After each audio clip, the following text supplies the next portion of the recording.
Hello friends, வாங்க இன்னைக்கு இந்த பனானாவை பயன்படுத்தி சூப்பராக நம்ம ஒரு பனானா பால் செய்யலாம்.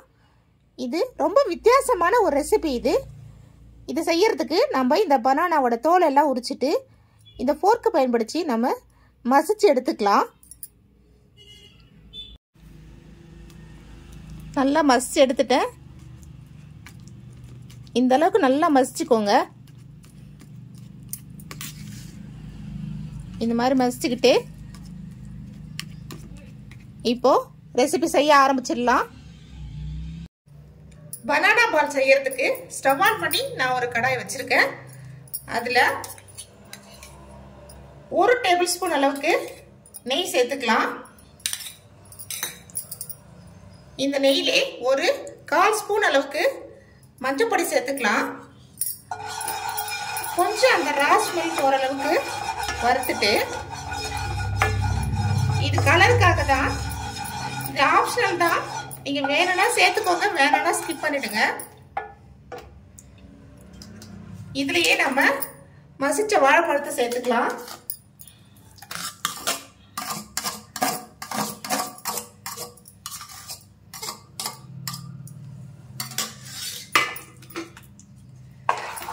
சேர்த்துட்டு நல்லா கிண்டிக்கலாம்.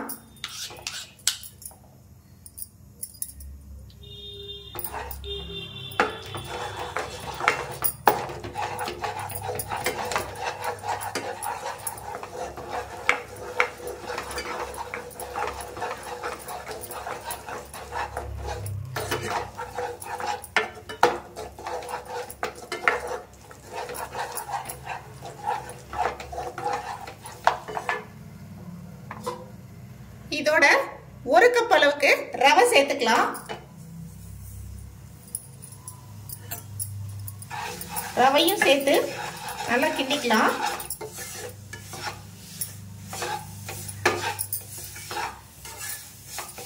சாஃப்டா ரொம்ப சூப்பரா இருக்குங்க இந்த ரெசிபி. நீங்க ஒரு தடவை செஞ்சு கொடுத்து பாருங்க, செம்ம சூப்பரா இருக்கும். ரொம்பவே ஒரு வித்தியாசமான ஒரு ரெசிபி இது.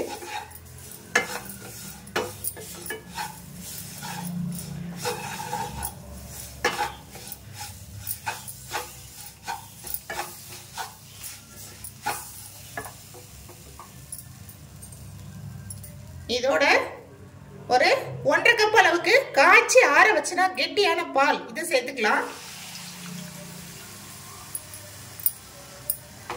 பால் சேர்த்ததும் கெட்டிப்படும். அப்படியே கொஞ்சம் ஸ்டவ் கிட்டே இருந்துக்கிட்டு கைவிடாம கிண்டி விடுங்க.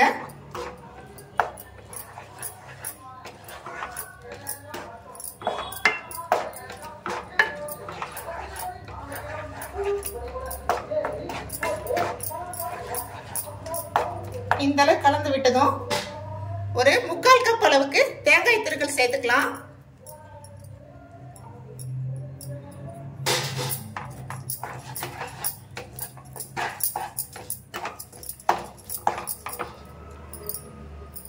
இதோட ஒரு 1/2 கப் அளவுக்கு சர்க்கரை சேர்த்துக்கலாம். சுகர் பார்த்து சேர்த்துக்கோங்க, ஏன்னா பனானாவே இனிப்பு தான். நீங்க உங்க இனிப்புக்கு தகுந்த மாதிரி சர்க்கரையை கூட்டியோ குறைச்சோ சேர்த்துக்கோங்க.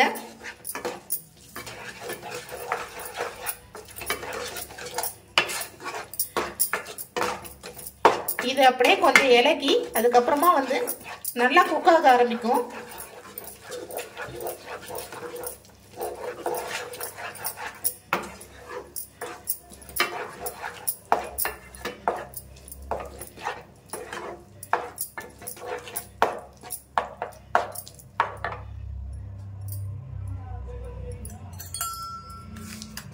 இதோட ஒரு 3 ஏலக்காய் பொடி பண்ணி வச்சிருக்கேன், சர்க்கரை சேர்த்து அதையும் சேர்த்துக்கலாம்.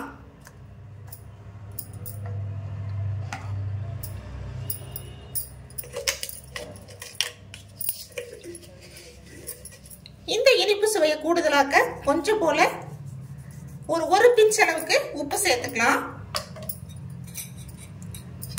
இன்னும் கொஞ்சம் போல நெய் சேர்த்துக்கலாம். அப்படியே வேகட்டும். வெந்து உருண்டை பிடிக்கிற பதத்துக்கு அதுவே திரண்டு வரும்.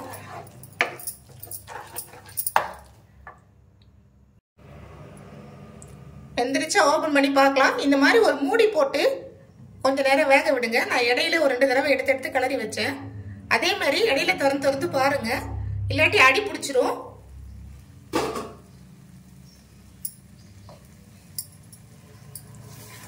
பாருங்க, சூப்பரா கடாயில ஒட்டாம நல்லா சுழண்டு வருது பாருங்க. அவ்வளவுதாங்க, ரெடி ஆயிடுச்சு. இங்க பாருங்க.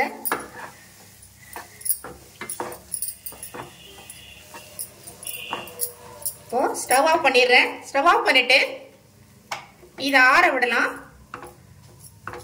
ஆற விட்டு கை பொறுக்கிற சூடு வந்த உடனே உருண்டை பிடிச்சி தோசைக்கல்ல வேக வச்சுக்கலாம். கொஞ்சம் கூட ஆயிலே யூஸ் பண்ணாம இது நம்ம செய்ய போறோங்க. அவ்வளோ டேஸ்டா இருக்கும். இது ஆறட்டும்.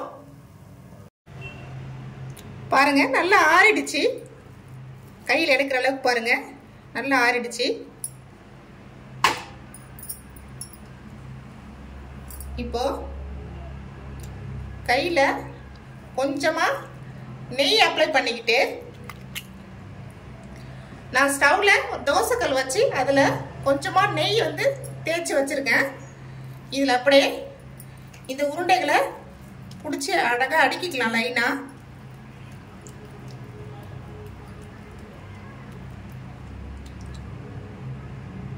இந்த மாதிரி பிடிச்சி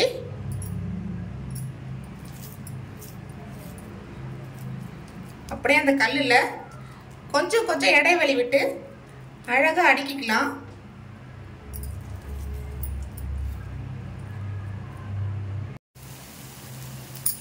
உருண்டைகளை பிடிச்சி அடுக்கிட்டேன். மேல இன்னும் கொஞ்சம் போல அப்படியே நெய் அப்ளை பண்ணலாம்.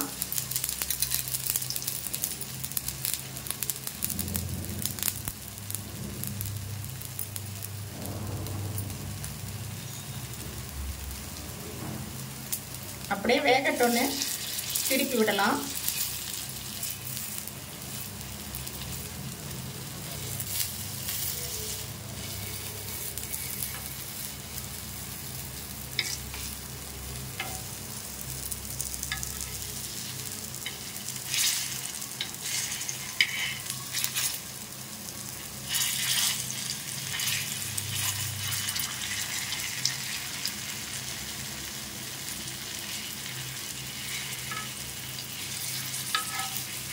இதே மாதிரி எல்லா பக்கமும் நல்லா வேகிற மாதிரி திருப்பி விட்டு வேக வச்சுக்கோங்க.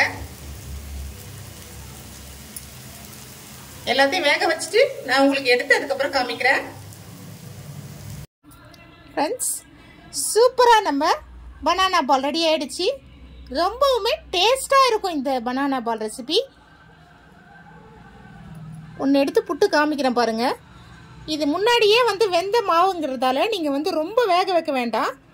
அப்படியே லைட்டாக அடுப்புக்கிட்ட நின்றுக்கிட்டே வந்து திருப்பி விட்டிங்கன்னா போதும். சூப்பராக வெந்துடும். எவ்வளோ சாஃப்டாக இருக்குது பாருங்கள். ரொம்ப டேஸ்டாக இருக்குங்க. இது எல்லாருக்கும் இது ரொம்ப பிடிக்கும். ஒரு தடவை நீங்கள் ட்ரை பண்ணி பாருங்கள். இந்த ரெசிபி உங்களுக்கு பிடிச்சிருந்தா லைக் பண்ணுங்கள். அப்படியே முதல் முறையாக நம்ம சேனலை பார்க்குறீங்கன்னா மறக்காமல் நம்ம சேனலை சப்ஸ்கிரைப் பண்ணிக்கோங்க. இந்த ரெசிபியை உங்கள் ஃப்ரெண்ட்ஸ் அண்ட் ஃபேமிலிக்கு ஷேர் பண்ண மறக்காதீங்க. Thank you friends.